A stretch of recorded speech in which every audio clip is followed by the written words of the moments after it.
Hello everyone, আজকে তোমাদের সকলের সাথে শেয়ার করব। আমি ভাবছি এবার থেকে একটা ভিডিও শুরু করব প্রত্যেক দিন।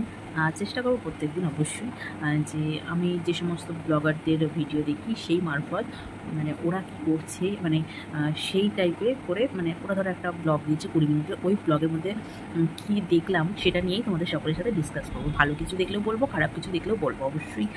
তো আমার কি মনে হলো, দুদিন ধরে ভাবছি। তো আজকে আমি যাকে নিয়ে কথা বলবো সেটা টাইটেল আর থাম্বনেল দেখে বুঝতেই পেরেছো, এপি ব্লগের।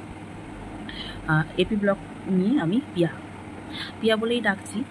হয়তো আমার থেকে ছোটই হতে পারে বা বড় হতে পারে, আমি জানি না। আমরা হয়তো সেম বয়সী হতে পারি, যাই হোক আমি পিয়া বলেই ডাকছি। তো পিয়াকে নিয়ে আমি কিছু কথা বলবো। তো আজকে এই কথাটা না বললে নয়। আজকে আমি প্রথমে ও দেখলাম বেশ সুন্দর করে রান্নাঘরটা চা করলো, রান্না শুরু করেছি, সবজি কুটলো, শ্বশুরমশাইয়ের সাথে ঘরটা খুব সুন্দর করে গুছিয়ে রাখলো, ভীষণ ভালো লাগছিলো। তো সব ঠিক আছে, কিন্তু আমার একটা জিনিস খুবই খারাপ লেগেছে। হয়তো অনেকের কাছে খারাপ জিনিসটা লাগবে না, আমার কাছেই লেগেছে। কারণ সে জিনিসটা হলো, ও দেখলাম মানে মাছ ধরে হাতটা ধুলো না, মাছ ধরে হাতটা না ধুয়েই হলুদ নুন ধরলো। সত্যি কথা বলতে আমরা এটোকাটা মানি বলেই হয়তো জিনিসটা চোখে লেগেছে। যারা এটোকাটা মানে না তাদের কাছে এটা কোনো ব্যাপারই না। তো ব্যাপারটা এটাই, আর কিছু না। কিন্তু হ্যাঁ, যে কালে দেখছি সাজানো গোছানো পুরো রান্নাঘর, তো আর জলেরও কোনো সমস্যা নেই। যেটা আমার বাড়িতে রয়েছে জলের সমস্যা একটু। তাও আমি যে জল খাওয়ার যে ড্রামগুলো হয় আর যে ছোটো ড্রামের যে কলগুলো হয়, ওগুলোর মধ্যে আমি জল সর্বদাই ভরে রাখি। কারণ আমাদের বাড়িতে এঁটো কাটার ব্যবস্থা রয়েছে।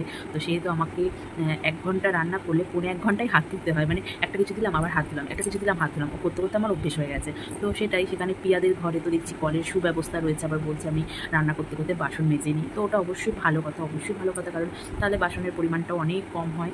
আর হাঁড়ি কড়াইটা পরে কল পাড়ে গিয়ে মাজলে আরও সুবিধে হয়। কারণ কি সবসময় বেসিনে সম্ভব হয়ে ওঠে না। টুকিটাকি ঠিক আছে, মানে একটু বেশি রান্না হয়ে গেলে জিনিসগুলো তো মানে কড়াতে খুব দাগ টাগ পড়ে যায়, সেগুলো তুলতে হয়, ব্যাপার আছে। আমাদের বাড়িতে শ্বশুরবাড়িতে এটা ব্যবস্থা রয়েছে যে একদম কোনো দাগ থাকা যাবে না কড়াই হাঁড়ি কড়াইতে বা কোনো বাসনে কোনো দাগ থাকা যাবে না, এরকম একটা ব্যাপার। তো যতটা যা পারি আমি করি। আমার সঙ্গে আমার পরামর্শও অনেকটা হাত লাগায়।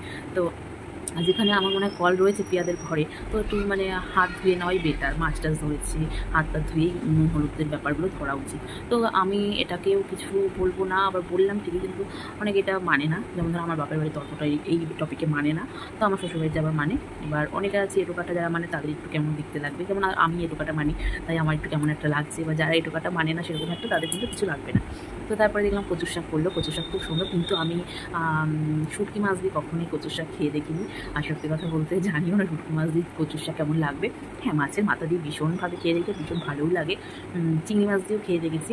তো যদি আমার বর্মশাই অনেকদিন ধরে বলছি শুটকি মাছ যদি আনা হয় কখনো কচুর শাক, একবার চেষ্টা করবো শুটকি মাছ দিয়ে করে খেয়ে দেখবো যে কেমন লাগতে পারে। সবার কাছ থেকে কিছু শেখার আছে, ভালো হোক আর মন্দ হোক। তারপর দেখলাম কচুর শাক আবার দিয়ে আসলো আমাদের পিয়া পাশের বাড়িতে, সবাই খাচ্ছে সেখানে।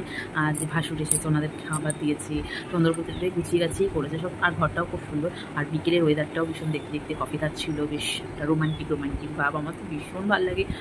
তো আমার যেটা খারাপ লাগবে সেটাও বলবো, যেটা ভালো লাগবে সেটাও বলবো। এই বলেই এটাই বলবো যে আমি এবার থেকে ভাবছি এরকম টাইপের করে ভিডিও, যেটা আমার ভালো লাগে।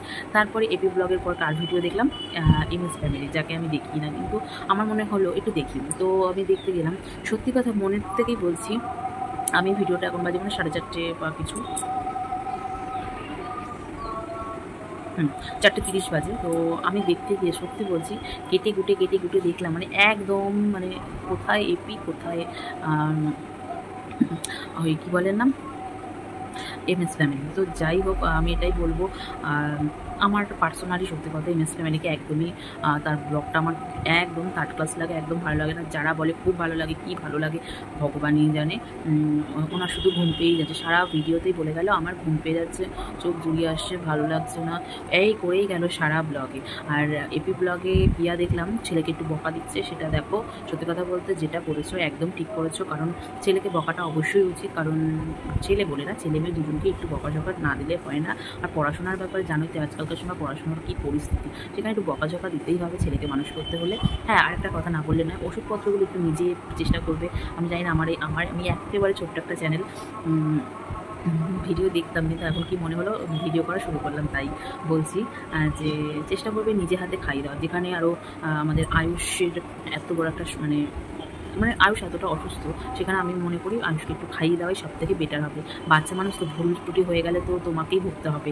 আমরা হয়তো দু একটা কথা বলবো, বা যারা কন্ট্রোভার্সি করে তারাও হয়তো দু একটা কথা বলবে, কিন্তু তোমাকেই তো ভুগতে হবে তোমার সন্তানকে নিয়ে, না? আমিও এক সন্তানের মা, তো সেজন্যই বলছি চেষ্টা করবো সবসময় তুমি ওষুধগুলো খাইয়ে দেওয়ার, তুমি বা দাদা যেই হোক। প্লিজ একটু এই দিকটা নজর রেখো। বাড়ির কাজকর্ম হোক না হোক, সন্তানের দিকে আগে নজর দিও, এইটুখানি তোমাকে আমার এই ভিডিওর মাধ্যমে মেন যেটা বলার। তো আজকের ভিডিওটা তোমাদের জানি না কজনকে দেখলে, ভিডিওর মাধ্যমে যদি কিছু ভুলভ্রান্তি হয়ে থাকে ক্ষমা করে দিও, মানুষ মাত্রই ভুল হয়। তো সকলে ভালো থেকো, সুস্থ থেকো, সাবধানে থেকো। আর আমি ভাবছি এবার থেকে এরকম টাইপেরই ভিডিও তোমাদের সকলের সাথে যখন যেমন পারবো দেবো, কিন্তু চেষ্টা করবো এরকম টাইপের ভিডিও দেওয়ার, যে ভিডিওর মাধ্যমে কী দেখছি, কার ভিডিও দেখছি, কার ভিডিওতে কী দেখলাম সেটা নিয়েই তোমাদের সকলের সাথে ডিসকাস করবো। তো আজকে ওয়েদারটা ভীষণই ভালো, বাইরে বৃষ্টি পড়ছে, বসে রয়েছে আমাদের বাবুসোনা ঘুমাচ্ছে, আর আমি বসে তোমাদের সকলের সাথে একটা ছোট্ট ভিডিও শেয়ার করলাম। বাই।